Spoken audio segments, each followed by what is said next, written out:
रामपुर गांव में राजू और विरजू नाम के दो दोस्त रहा करते थे। राजू बहुत ही मेहनती था, लेकिन विरजू आलस करके अपने खेतों में काम किया करता था। अरे वाह राजू, मैंने सुना है इस साल तुम्हारी बहुत ही अच्छी फसल हुई है। हाँ काका, इस बार मेरी बहुत अच्छी फसल हुई है। फसल बेचने पर मुझे बहुत अच्छा मुनाफा होगा। बेटा, इस बार तुम्हारी कितनी बोरी फसल हुई है? काका, 4 एकड़ जमीन पर 120 बोरी फसल हुई है। ठीक है काका, चलो अब मैं चलता हूं। मुझे आज अनाज को बेचने के लिए जाना है। ऐसा कहकर राजू वहां से चला जाता है। तभी थोड़ी देर बाद विरजू वहां से अपने खेतों की ओर जा रहा था।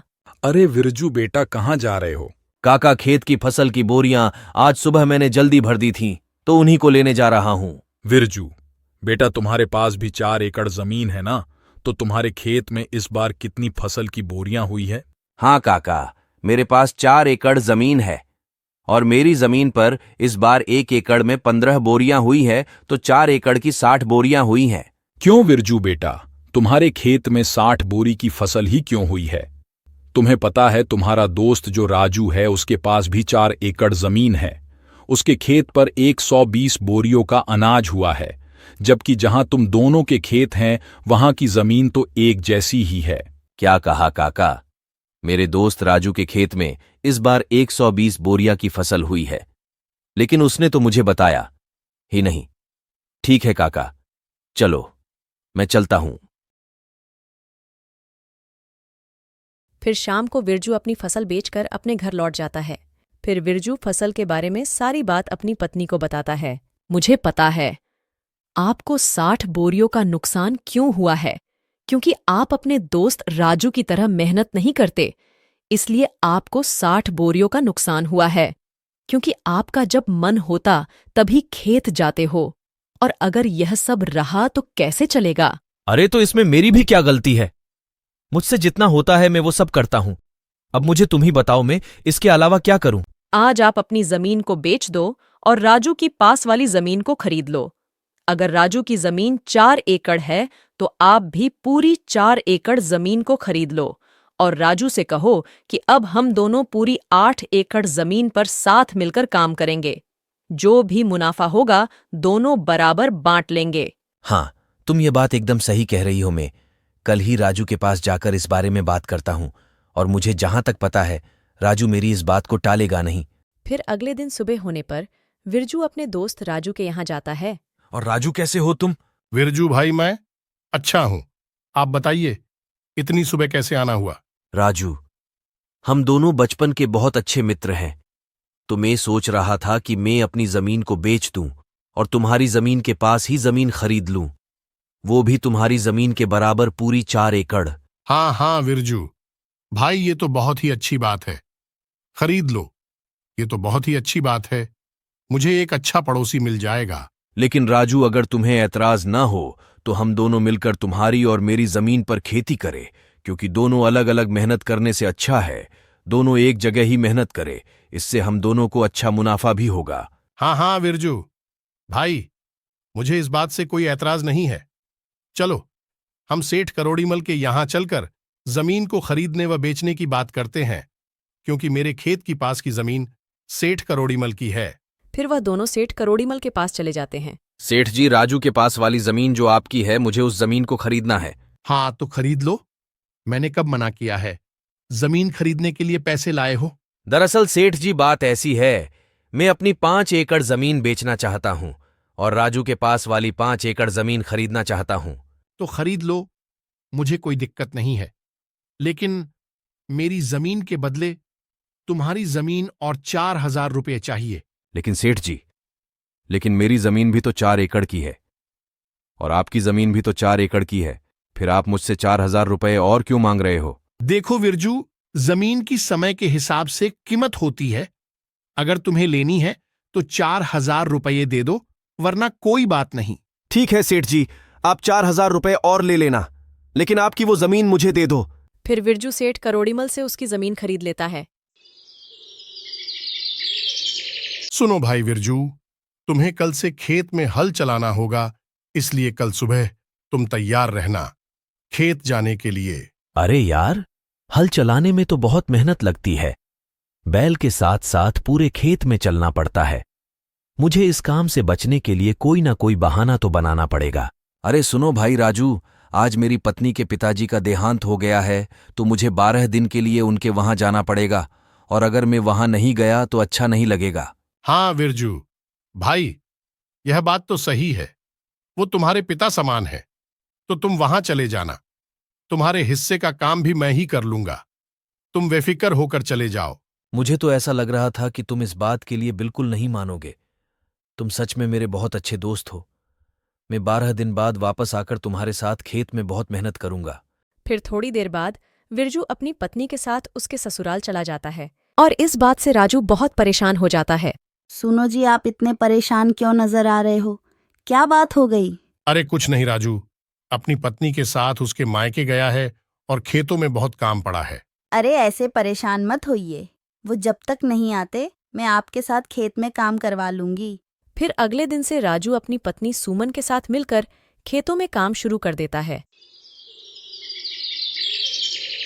राजू विरजू के यहाँ जाता है। सुनो भाई विरजू, बारिश के दिन चालू हो गए हैं और थोड़ी थोड़ी बारिश भी आने लगी है। तो मैं सोच रहा हूं हम दोनों मिलकर बारिश के पानी जाने के लिए रास्ता बनाई। अगर हम पानी के जाने के लिए रास्ता बना देंगे तो हमारे खेत में पानी जमा नहीं होगा। लेकिन राजू भाई, मुझे आज बहुत जरूरी काम है। अरे क्या हुआ विरजू भाई, इस समय तुम्हें ऐसा कौन सा जरूरी काम आ गया? अरे हाँ, मैं तुम्हें बताना तो भूल ही गया था। मुझे तुम्हारी भाभी को लेकर शहर में डॉक्टर के यहां जाना है, क्योंकि 1-2 दिन से तुम्हारी भाभी की तबीयत बहुत खराब चल रही है। ठीक है विरजू, तुम चले जाना, मैं यहां का सारा कामकाज देख लूंगा। फिर विरजू अपने मन में सोचता है, अरे वाह, यह तो मेरी इतनी जल्दी ही बात मान गया। मेरे हिस्से का काम भी करने के लिए तैयार हो गया। दोनों मिलकर खेतीबाड़ी करेंगे। यह तरकीब बिल्कुल मेरी सही रही, नहीं तो मुझे अकेले ही खेत में इतना सारा काम करना पड़ता। क्या सोच रहे हो राजू भाई? तुम चिंता मत करो, मैं यहां सारा कामकाज देख लूंगा। तुम निश्चित होकर भाभी को डॉक्टर को दिखा लाओ। यही तो मैं सोच रहा हूं। तुम्हारे ऊपर सारा कामकाज छोड़कर शहर जाना मुझे बिल्कुल ठीक नहीं लग रहा, मगर क्या करूं, जाना तो पड़ेगा ही। फिर विरजू अपनी पत्नी को लेकर शहर चला जाता है और दूसरी तरफ राजू बारिश में भीगता हुआ अपने खेत के पानी को जाने के लिए रास्ता बनाने लगता है। फिर रात होने पर राजू अपने घर चला आता है। सुनो जी, मुझे ऐसा लगता है जब अपने खेत में कोई काम नहीं होता तो आपका दोस्त विरजू घर पर ही रहता है, और जैसे ही आपके खेत में कोई काम होता है वह कोई ना कोई बहाना बना लेता है। मेरा शक बिल्कुल सही है, वो जानबूझकर बहाने बनाता है और शहर चला जाता है। ये तुम क्या बोल रही हो?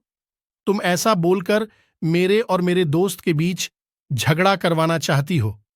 वो मेरा बचपन का दोस्त है, वो मुझे कभी धोखा नहीं दे सकता। आपको मेरी बातों पर बिल्कुल भी विश्वास नहीं है। देख लेना, कुछ दिन बाद आपको सच का पता चल ही जाएगा। फिर ऐसे ही कुछ दिन बीतने के बाद फसल तैयार हो जाती है। विरजू भाई चलो, आज हमें फसल की कटाई करनी है, क्योंकि आज शाम को ही मुझे अपनी पत्नी के साथ शाली की शादी में जाना है, और आज फसल को नहीं काटा तो कल से फसल खराब होना शुरू हो जाएगी। हाँ हाँ, चलो आज हम फसल को काटकर भोरी में भर लेंगे। फिर वो दोनों खेत में चले जाते हैं और पूरी फसल को काटकर बोरी में भर लेते हैं। ठीक है विरजू भाई, अब हमने सारी फसल की बोरियां तो भर ली, और अब शाम भी हो रही है, तो मैं शाली की शादी में जाने के लिए निकल रहा हूं। तुम अनाज की बोरियों को बैलगाड़ी में भरकर अपने घर ले जाना। जब मैं कल आऊंगा तो हम इस अनाज को मंडी में बेच आएंगे। भाई तुम चिंता मत करो, जब मुझे काम था तो सारा काम तुमने अकेले किया था, और अब तुम्हें काम है तो मैं सारा काम अकेले ही कर लूंगा। तुम इस बात की बिल्कुल भी चिंता मत करो, मैं इन बोरियां को घर ले जाऊंगा। फिर विरजू सारी फसल को भरकर घर ले आता है। सारी फसल को यहाँ क्यों लेकर आए हो?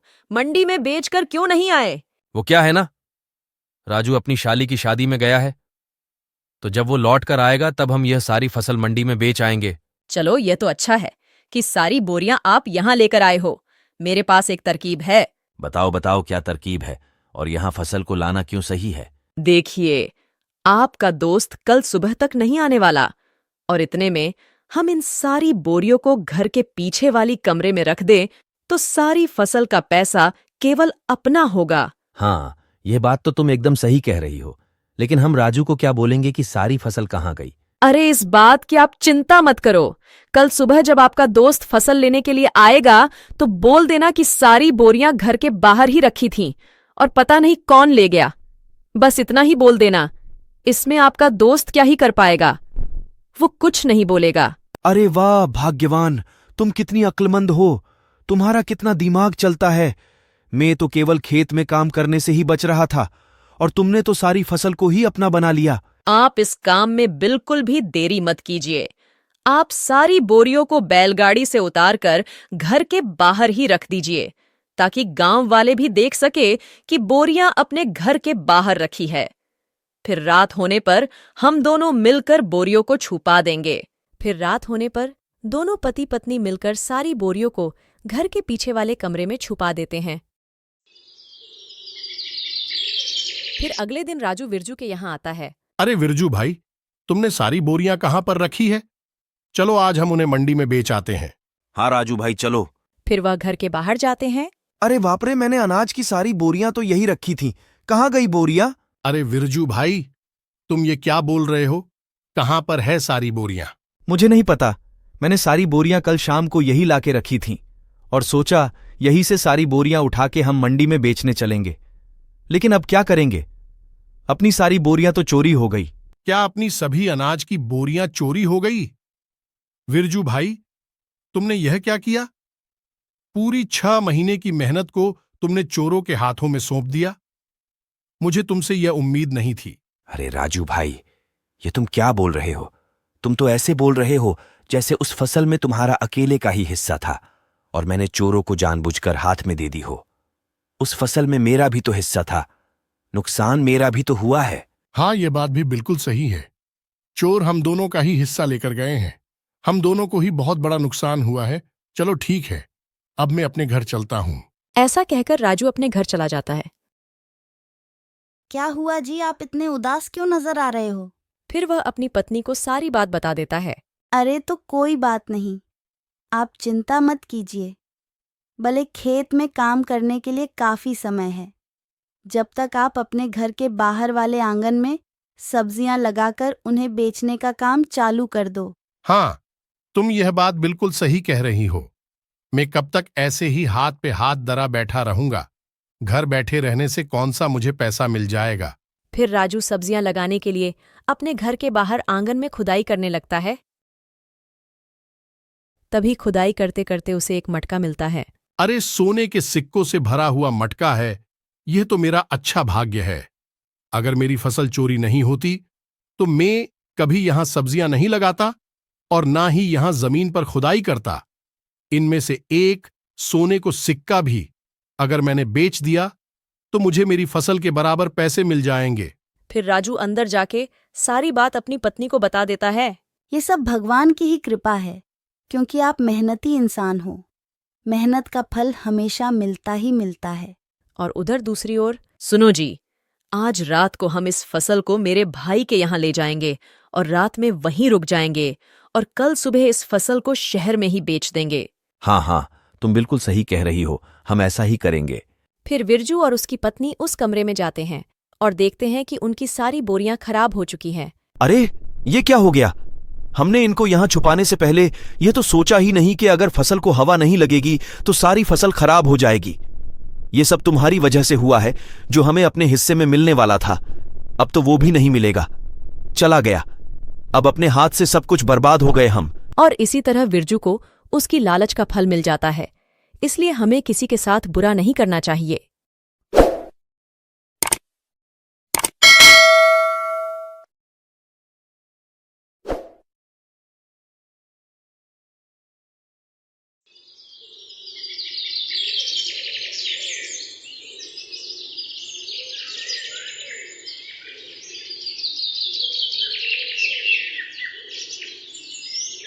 एक समय की बात है, कुंदनपुर गांव में 2 मित्र रहा करते थे। एक सुनार था जिसका नाम रवि था और दूसरा किसान था जिसका नाम मोहक था वह दोनों बहुत अच्छे मित्र थे। किसान अपने खेत में बहुत मेहनत से काम किया करता था और खुशी से जीवन व्यतीत करता था। और मोहन भाई कैसे हो? तुम काम कैसा चल रहा है? बस ठीक हूं भाई, काम भी अच्छा चल रहा है। तुम बताओ भाई, तुम्हारा काम कैसा चल रहा है? बस भाई अच्छा ही चल रहा है, और इस साल तो मुझे फसल में अच्छा मुनाफा हुआ है। वाह किशन भाई, तुमने कमाल कर दिया। और इस साल तुमने अपने खेत में मेहनत भी बहुत की थी, ये तो होना ही था। हाँ मोहन भाई, और मैं सोच रहा हूं अपनी पत्नी के लिए इस साल सोने के कंगन बनवा दूं। वैसे भी उसके पास एक भी सोने के कंगन नहीं है, और वो मुझसे कह भी रही थी। हाँ भाई, बिल्कुल ऐसा ही करो। आखिर तुम्हें फसल में इतना अच्छा मुनाफा जो हुआ है। हाँ मोहन भाई, मैं ऐसा ही करूंगा। अच्छा तो मोहन, तुम अपना काम करो, मैं चलता हूं। इतना कहकर किशन वहां से चला जाता है और मोहन वापस से अपने खेत में काम करना शुरू कर देता है। मोहन अपने घर की ओर चल देता है और घर पहुंचकर अरे सीमा, कहाँ हो तुम? सीमा तभी मोहन के पास आती है। हाँ जी, बोलिए, किया हुआ? भाग्यवान, आज हमारे खेत पे किशन आया था और कह रहा था कि इस साल उसको फसल से अच्छा मुनाफा हुआ है और वह अपने पत्नी के लिए सोने के कंगन बनवाना चाहता है।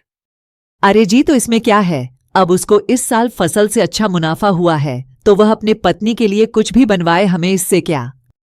हाँ पर भाग्यवान, जब हमें फसल से अच्छा मुनाफा होगा तो मैं भी तुम्हारे लिए सोने का हार बनवाऊंगा। ठीक है जी, बनवा लेना। अभी खाना खा लो, भूख लग रही होगी। हाँ भाग्यवान, चलो खाना लगा दो। फिर मोहन खाना खा लेता है। फिर अगले दिन मोहन अपने खेतों पर काम करने के लिए चल देता है और खेतों पर पहुंचकर मोहन अपना काम शुरू कर देता है। तभी थोड़ी देर बाद मोहन के खेतों पर एक व्यक्ति आता है। और मोहन कैसे हो? काम कैसा चल रहा है? फसल में कुछ मुनाफा हो रहा है या नहीं? क्या बताओ भाई, अब तुम्हें मैं फसल में कुछ मुनाफा नहीं हो रहा। 2 साल से फसल बस घर के खाने लायक ही हो पा रही है, बाजार में बेचने के लिए तो हो ही नहीं रहा। अरे तो मोहन भाई, कुछ और काम देख लो, क्यों उसमें लगे हुए हो? नहीं भाई, और कुछ काम कहाँ आता है मुझे, और अब इतने सालों से मैं इस काम को कर रहा हूं, अब अचानक ऐसे में इसे नहीं छोड़ सकता। अरे तो मोहन भाई, तुम्हारा वो दोस्त है ना, रवि सुनार, उससे कुछ पैसे उधार मांग लो और जब तुम्हारी फसल में अच्छा मुनाफा होगा तब उसे लौटा देना। वैसे भी वो तुम्हारा दोस्त है, मना नहीं करेगा तुम्हें। हाँ भाई, मना तो नहीं करेगा, लेकिन मैं उससे पैसे मांग लूं और मेरी फसल में मुनाफा भी ना हो, तब मैं अपने दोस्त को पैसे कैसे लौटाऊंगा? अरे मोहन भाई, तुम चिंता मत करो, ऐसा कुछ नहीं होगा। तुम अपने दोस्त से पैसे मांग लो, वो दे देगा। ठीक है भाई, मैं कल ही रवि के यहां जाऊंगा और उससे बात करूंगा। अच्छा तो मोहन भाई, मैं चलता हूं। इतना कहकर वो व्यक्ति वहां से चला जाता है और मोहन उसे व्यक्ति की बताई हुई बात को सोचने लगता है। क्यों ना मैं रवि से अपनी पत्नी के लिए हार बनवा लूं? मेरे खेत में मुनाफा होगा, तब मैं उसे पैसे चुका दूंगा। इतना सोचते हुए फिर मोहन घर की ओर चल देता है और घर पहुंचकर जो कुछ भी खेत में उस व्यक्ति ने कहा वो सब वह अपनी पत्नी को बता देता है। अरे जी, क्या ऐसा करना ठीक होगा? क्योंकि हमारे खेत में पिछले 2 सालों से सही से फसल तक तो हुई नहीं है और ऐसे में आप उधार लेने की बात कर रहे हो। अगर हमने उसका उधार नहीं चुकाया तो फिर हम क्या करेंगे? ऐसा कुछ नहीं होगा भाग्यवान, तुम चिंता मत करो, वो मेरा दोस्त है। अगर मैं उससे कहूंगा कि फसल में मुनाफा नहीं हुआ तो वह पैसे बाद में भी ले लेगा। अच्छा ठीक है जी, जैसा आप कहो। फिर अगले दिन मोहन अपने दोस्त रवि के यहाँ चल देता है और रवि के यहाँ पहुंचकर और रवि भाई, कैसे हो तुम? मैं ठीक हूँ महेश भाई। और बताओ, आज घर कैसे आना हुआ? कुछ नहीं भाई, बस तुमसे एक बात कहनी है। हाँ बताओ मोहन भाई, क्या बात है? रवि भाई, मुझे कुछ पैसों की जरूरत है, तो इसलिए मुझे कुछ पैसे उधार चाहिए। मैं तुम्हारे पैसे तब लौटा दूंगा जब मेरी खेत में मुनाफा होगा। अरे मोहन भाई, मैं तुम्हारा दोस्त हूँ, इतना तो मैं तुम्हारे लिए कर ही सकता हूँ। बताओ, तुम्हें कितने पैसों की जरूरत है? रवि भाई, मुझे बस 1,000 रुपए की जरूरत है। ठीक है मोहन भाई, मैं अभी लाता हूं। रवि भाई, क्या तुम मेरा एक और काम कर सकते हो? हाँ बताओ मोहन, क्या काम है? रवि भाई, क्या तुम मेरी पत्नी के लिए सोने का हार बना दोगे? मैं इसके पैसे भी तुम्हें दे दूंगा। हाँ भाई, तुम चिंता मत करो, मैं तुम्हारा यह काम भी कर दूंगा। मैं तुम्हें कल सोने का हार बना के दे दूंगा। आज तुम पैसे ले जाओ। तभी मोहन पैसे लेने चला जाता है और मोहन को पैसे लाके दे देता है। धन्यवाद रवि भाई। अच्छा, तो मैं चलता हूँ। फिर मोहन वहां से चला जाता है और घर पर आ जाता है और घर पर आके सारी बात अपनी पत्नी को बता देता है। लेकिन जी, आपने पैसे तो ले लिए, हार के लिए क्यों बोला? अब हम इतने पैसे कैसे छुपाएंगे? अरे तुम चिंता मत करो भाग्यवान, जब हमें फसल में मुनाफा होगा तो हम रवि के पैसे चुका देंगे। ठीक है जी। फिर अगले दिन मोहन रवि के यहाँ से हार लेने चल देता है। रवि भाई, क्या वह हार तैयार हो गया जो मैंने तुमसे कहा था? हाँ रुको मोहन भाई, मैं अभी लेके आता हूँ। रवि हार लेने चला जाता है और हार लाके मोहन को दे देता है। ठीक है रवि भाई। अच्छा, तो मैं चलता हूँ। फिर इतना कहकर मोहन वहां से चला जाता है और घर आके वो हार अपनी पत्नी को दे देता है। अरे जी, ये तो बहुत सुंदर हार है, इसकी कीमत तो बहुत होगी ना? अरे भाग्यवान, तुम कीमत मत देखो, ये हार मैंने खास तुम्हारे लिए बनवाया है। फिर अगले दिन मोहन अपने खेतों की ओर निकल जाता है और खेतों पे पहुंचकर अपना काम शुरू कर देता है और भगवान से प्रार्थना करता है कि हे भगवान, इस बार मेरे खेत में अच्छी फसल देना। पिछले 2 सालों से खेतों में कुछ नहीं हुआ। और शाम होने पर मोहन अपने घर की ओर चल देता है और कुछ महीने बीतने के बाद मोहन के खेत में अच्छी फसल पक के तैयार हो जाती है। तभी मोहन एक दिन अपने खेत पे जाता है और खेत पे पहुंचकर अपनी फसल को देख बहुत खुश होता है। हे भगवान, आपका बहुत बहुत धन्यवाद जो आपने मेरी सुन ली। और मोहन अपनी सारी फसल बाजार में बेच देता है और उसे फसल से अच्छा मुनाफा होता है। तभी मोहन के मन में अपने दोस्त रवि को पैसे देने वाली बात याद आती है और इतने सारे पैसे देख मोहन के मन में लालच आ जाता है। अरे रवि के पैसे देके क्या फायदा, ऐसा करता हूँ, ये सारे पैसे मैं अपने काम में लगा दूंगा और रवि से कह दूंगा कि इस बार भी खेत में कोई मुनाफा नहीं हुआ, और वैसे भी वो मेरा दोस्त है, मेरी इस बात को वो मना नहीं करेगा। और रवि एक दिन मोहन के घर पर अपने पैसे लेने आता है। अरे मोहन भाई, क्या तुम अंदर हो? तभी मोहन बाहर आता है। मोहन भाई, इस साल बारिश भी अच्छी हुई थी और बहुत महीने भी बीत गए हैं। तुम्हारे खेत में अब तो अच्छी फसल हो गई होगी। अब तो मेरे पैसे दे दो। अरे रवि भाई, इस साल भी फसल में कुछ मुनाफा नहीं हुआ है। इस बार भी फसल बस घर के खाने के लायक ही हुई है। लेकिन मोहन भाई, इस साल तो बारिश भी अच्छी हुई है, सबकी फसल में कुछ ना कुछ मुनाफ हुआ है। तुम्हारे में क्यों नहीं हुआ? पता नहीं रवि भाई, मेरे खेत में ही कुछ नहीं हुआ। मोहन की यह बात सुन के रवि दुखी हो जाता है और वहां से घर की ओर आ जाता है। ऐसे ही कुछ दिन बीत जाते हैं और रवि अपने मन में सोचता है। इस मोहन को मैंने अपना दोस्त समझ के पैसे दिए दिए और इसने तो मुझे हो धोखा दे दिया। आज मैं पता लगा के रहूंगा कि इस रवि को फसल में मुनाफा हुआ है या नहीं, कहीं ये मुझे पागल तो नहीं बना रहा। तभी रवि गांव में चल देता है मोहन की चालाकी का पता लगाने। और तभी उसे मोहन का पड़ोसी मिलता है और रवि उस व्यक्ति से पूछता है। अरे भाई, तुम तो मोहन के पड़ोसी हो, तुम्हें तो सब पता होगा उसके बारे में। हाँ भाई, मुझे सब पता है उसके बारे में। अच्छा, तो भाई ये बताओ कि मोहन को इस साल भी फसल में कुछ मुनाफा नहीं हुआ है? अरे नहीं भाई, ऐसा कुछ नहीं है, बल्कि उसको इस साल सबसे ज्यादा मुनाफा फसल में हुआ है। लेकिन भाई, उसने तो मुझसे कहा था कि उसे कोई मुनाफा नहीं हुआ है। वो तुमसे झूठ बोल रहा है, उसे इस साल मुनाफा हुआ है। अच्छा ठीक है, धन्यवाद भाई। अच्छा तो मैं चलता हूँ। इतना कहकर रवि वहां से चला जाता है और घर को आ जाता है। अरे लक्ष्मी, कहाँ हो तुम? तभी लक्ष्मी वहां आती है। अरे लक्ष्मी, उस मोहन ने 6 महीने पहले ही मुझसे 1,000 रुपये नकद और अपनी पत्नी के लिए सोने का हार बनवाया था, लेकिन उसने अभी तक मुझे कोई भी पैसे नहीं लौटाए हैं, जबकि उसकी फसल में इस साल मुनाफा हुआ है। तो आपने उससे कुछ कहा नहीं? मैं क्या कहता, भाग्यवान, उसने मुझसे कहा कि मुझे इस साल फसले में कोई मुनाफा नहीं हुआ। अच्छा तो एक काम करो, आप सरपंच जी के पास जाओ और उन्हें ये सारी बातें बताओ। अब बस वही है जो हमारे पैसे दिलवा सकते हैं। हाँ भाग्यवान, तुम सही कह रही हो, सरपंच जी के पास ही जाना पड़ेगा। तभी रवि सरपंच जी के पास जाता है। सरपंच जी, प्रणाम। आओ रवि, आज कैसे आना हुआ?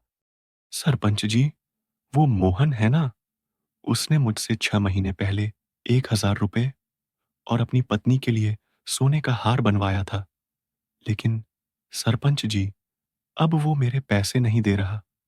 उसने कहा था कि उसे फसल में मुनाफा होगा तो मेरे पैसे दे देगा। अच्छा, तो तुमने उससे पैसे मांगे? हाँ सरपंच जी, वो फसल ना हुई का बहाना बना देता है। तुम चिंता मत करो, हम तुम्हारे पैसे दिलवा देंगे। जाओ, हरिराम मोहन को यहां बुला के लाओ। तभी हरिराम मोहन के घर जाता है। अरे मोहन, बाहर आओ जरा। हाँ बताओ, क्या हुआ? चलो, सरपंच जी ने बुलाया है तुम्हें। मुझे क्यों बुलाया है सरपंच जी ने? मैंने क्या किया है? चलो, ये तो तुम्हें सरपंच जी ही बताएंगे सब। तभी हरिराम मोहन को सरपंच जी के पास ले आता है। प्रणाम सरपंच जी, बताइए क्या हुआ? अरे मोहन, तुम कब से लालची हो गए?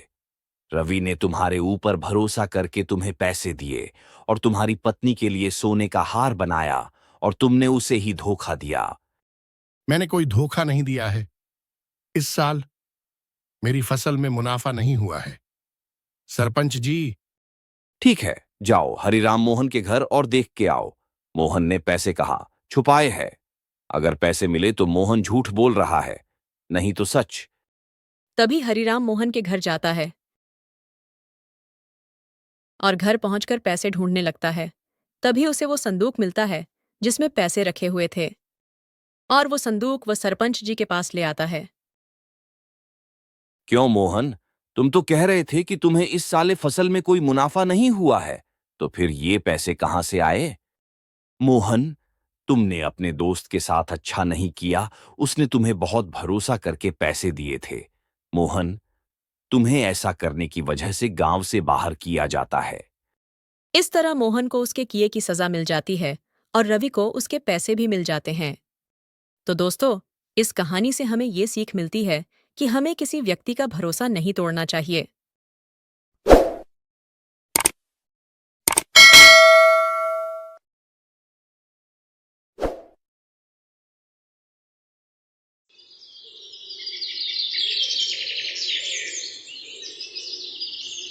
एक समय की बात है। एक छोटे से गांव में रामदास नाम का एक किसान रहता था। वह बहुत ही मेहनती और ईमानदार था, लेकिन उसकी खेती-बाड़ी बड़ी मुश्किल से चल रही थी। उसकी एक पत्नी थी, जो उसी की तरह ईमानदार और मेहनती थी।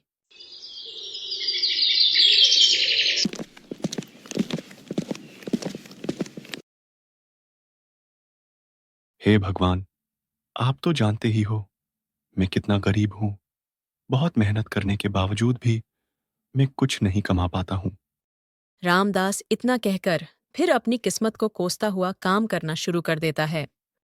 फिर शाम होने पर रामदास अपने घर की ओर चल देता है। अरे भाग्यवान, कहाँ हो? सुनती हो? तभी रामदास के पास उसकी पत्नी मीना आती है। हाँ जी, बोलिए क्या हुआ? भाग्यवान, इस साल बारिश न होने के कारण हमारी फसल अच्छे से नहीं हुई है। मुझे लगता है कि इस बार भी हमें फसल में कोई मुनाफा नहीं होगा और इस साल तो हम पे इतने पैसे भी नहीं हैं जो मैं नई फसल के लिए बीज लो सकूं। अरे जी, तो आप जमींदार के पास जाइए और उससे पैसे मांगिए। उससे कह देना कि अगली साल जब फसल में मुनाफा होगा तो हम उसके पैसे लौटा देंगे। हाँ भाग्यवान, लेकिन वो जमींदार है ना, उधार के बदले कई गुना ब्याज लेता है और वैसे भी हम पे छोटा सा तो खेत है, उसका ब्याज हम कैसे चुको पाएंगे। अरे आप एक बार कहकर तो देखिए उससे, नहीं दे तो वापस घर आ जाना। ठीक है भाग्यवान, तुम कहती हो, एक बार कह के देख ही लेता हूं। फिर रामदास जमींदार के घर की ओर चल देता है और जमींदार के घर पहुंचकर, प्रणाम जमींदार साहब।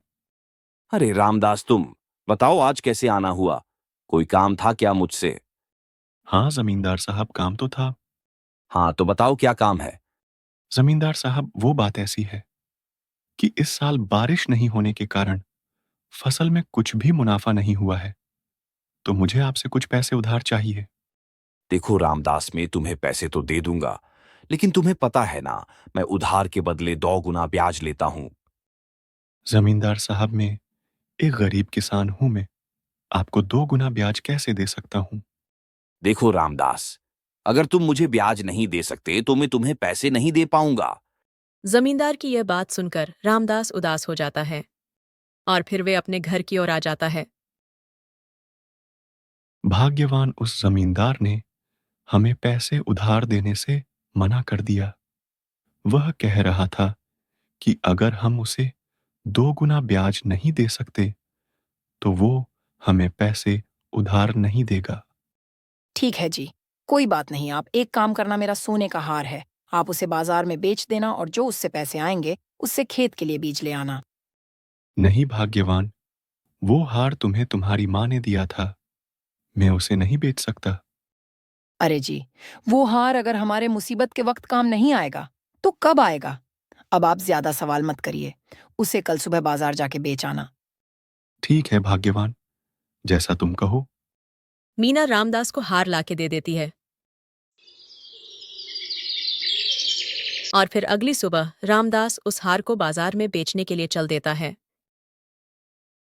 फिर रामदास उस हार को बाजार में बेच देता है और उससे जो पैसे आते हैं वो उससे खेत के लिए बीज ले लेता है। बीज लेके वह घर की ओर आ जाता है। भाग्यवान, मैं बाजार से बीज ले आया हूं, अब मैं कल से ही खेत में काम शुरू कर दूंगा, जिससे हमारी फसल समय पे पक सके। बस भाग्यवान, इस साल सही से बारिश हो जाए। हाँ जी, कल आप खेतों में काम शुरू कर देना। फिर अगले दिन रामदास अपने खेतों पर चल देता है और खेतों पर पहुंचकर अपना काम शुरू कर देता है। तभी उसकी कुदाल किसी ठोस चीज से टकरा जाता है। अरे, ये मेरी कुदाल किस चीज से टकरा गई लगता है? जमीन के अंदर कोई चीज है लगता है, और खोद के देखना पड़ेगा। फिर रामदास दोबारा खोदना शुरू कर देता है। तभी रामदास को एक संदूक दिखाई पड़ता है। रामदास उस संदूक को देख चौंक जाता है और कहता है, अरे, ये कैसा संदूक है? इस संदूक के अंदर क्या हो सकता है? इतना कहते हुए रामदास संदूक को लेकर घर आ जाता है। रामदास संदूक को अपनी पत्नी को दिखाता है।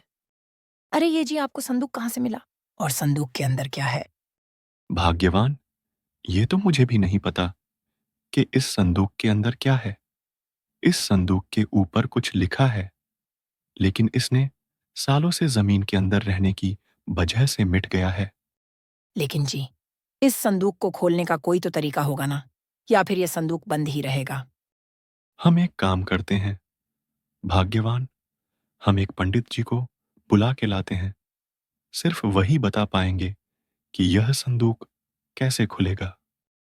ठीक है जी, फिर आप कल सुबह ही जाके पंडित जी को बुला के ले आना। फिर अगले दिन रामदास पंडित जी को बुलाने चल देता है और पंडित जी के घर पहुंचकर प्रणाम पंडित जी। अरे रामदास, तुम बताओ आज कैसे आना हुआ? पंडित जी कुछ नहीं, वो थोड़ा सा काम था तो आपको बुलाने आया हूं। हाँ बताओ रामदास, क्या काम था? पंडित जी, वो मैं जब कल खेतों में बीज डालने के लिए खुदाई कर रहा था, मुझे जमीन में एक पुराना संदूक मिला। तो उस संदूक को जब मैंने खोलने की कोशिश की तो वह खुला नहीं। उस पे कुछ लिखा हुआ था जो मिट्टी के कारण मिट गया है। अब आप ही उस संदूक को खोलने का कोई उपाय बता सकते हैं। अच्छा, तो वो संदूक कहाँ है जो तुम्हें मिला है? पंडित जी, वह संदूक मेरे घर पर है। अच्छा, तो चलो फिर तुम्हारे घर। पंडित जी इतना कह रामदास के घर चल देते हैं। पंडित जी उस संदूक को देख कहते हैं, ये एक जादुई संदूक है।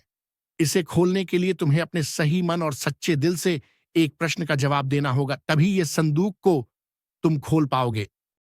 लेकिन पंडित जी, इस संदूक को खोलने के लिए जो प्रश्न है वह क्या है? बेटा, प्रश्न ये है कि जीवन का सबसे बड़ा धन क्या है? अगर तुमने इस प्रश्न का सही जवाब दे दिया तो ये संदूक खुल जाएगा, वरना नहीं। ठीक है पंडित जी, जैसा आप कहो। तभी रामदास की पत्नी मीना कहती हैं, जीवन का सबसे बड़ा धन सोना और चांदी है और यही जीवन को आगे बढ़ता है। नहीं मीना, तुम गलत हो। जीवन का सबसे बड़ा धन फसल और पैसा है। इसके बिना का धरती पर जीवन संभव नहीं है। नहीं, तुम दोनों का जवाब गलत है। इस सवाल का जवाब नहीं है। पंडित जी, फिर आप ही इस सवाल का जवाब बता दीजिए ताकि ये संदूक खुल सके। नहीं बेटा, मैं इस सवाल का जवाब नहीं बता सकता। जिसको यह संदूक मिला है सिर्फ वही इसका जवाब दे सकता है। अगर कोई दूसरा इसका जवाब देगा तो यह हमेशा के लिए बंद हो जाएगा और फिर कभी नहीं खुलेगा। ठीक है पंडित जी, जैसा आप कहो। अच्छा, तो बेटा मैं चलता हूं। इतना कहकर पंडित जी वहां से चले जाते हैं। और फिर रामदास और उसकी पत्नी संदूक के सवाल का जवाब सोचने लग जाते हैं। ऐसे ही सोचते सोचते सुबह से शाम हो जाती है। और फिर अगले दिन सुबह रामदास खेतों की ओर चल देता है और खेतों पर पहुंचकर अपना काम शुरू कर देता है। रामदास काम करते करते उस प्रश्न का जवाब सोच रहा होता है। तभी रामदास के खेत में एक व्यक्ति आता है। और रामदास, कैसे हो? मैं ठीक हूं भाई, तुम बताओ तुम कैसे हो? मैं भी ठीक हूं। और बताओ, काम कैसा चल रहा है? बस भाई, काम ठीक ही चल रहा है। तुम बताओ भाई, तुम्हारा काम कैसा चल रहा है? मेरा भी ठीक ही चल रहा है। अरे भाई, मैंने सुना है तुम्हें एक जादुई संदूक मिला है। हाँ भाई, मिला तो है। तो क्या तुमने उसे खोल के देखा कि क्या है उसके अंदर? नहीं भाई, अभी तक वह संदूक नहीं खुला है, क्योंकि उस संदूक को खोलने के लिए एक प्रश्न का जवाब देना होगा। अच्छा, तो भाई क्या है वह प्रश्न? भाई, प्रश्न यह है कि दुनिया का सबसे बड़ा धन क्या है? यह तो बड़ा ही मुश्किल प्रश्न है। तो क्या तुम्हें इसका जवाब मिला? नहीं भाई, अभी तक मुझे इसका जवाब नहीं मिला। मैं बस वही ढूंढ रहा हूं। अच्छा, तो ठीक है भाई, मैं चलता हूं। इतना कहकर वह व्यक्ति वहां से चला जाता है। फिर शाम होने पर रामदास घर की ओर चल देता है। जब रामदास घर की ओर जा रहा होता है तो वह देखता है कि गांव में सभी लोग मिलजुल कर रहते हैं और एक दूसरे का साथ भी देते हैं। तभी वह सोचता है, गांव में सभी लोग मिलजुल कर रह रहे हैं और एक दूसरे की मदद भी कर रहे हैं। इसलिए जीवन का सबसे बड़ा धन अपनी मेहनत और दूसरों को प्यार है। ये सोचते हुए रामदास घर आ जाता है। फिर अगली सुबह रामदास ने संदूक के पास जाके कहा, जीवन का सबसे बड़ा धन इंसान की अपनी अपनी मेहनत और दूसरों का प्यार है। यही दुनिया का सबसे बड़ा धन है। रामदास जैसे ही कहता है, संदूक खुल जाता है और संदूक के अंदर सुंदर चमकते हुए अनमोल रतन थे। तभी संदूक रामदास से कहता है, रामदास, तुम्हारी सोच बिल्कुल सही है। सच्चाई और मेहनत से मिलने वाला प्यार ही जीवन का असली धन है। ये अनमोल रतन तुम्हारे जीवन को और भी सुंदर बनाएंगे। लेकिन यह याद रखना कि असली खुशियां सिर्फ सच्चाई और मेहनत से मिलती हैं। ऐसे ही रामदास को जीवन का असली मतलब पता चला और उसने वो सभी रतन अपने गांव की भलाई के लिए इस्तेमाल किए और सबके साथ मिलजुल कर अपनी जिंदगी को सुखमय बनाया।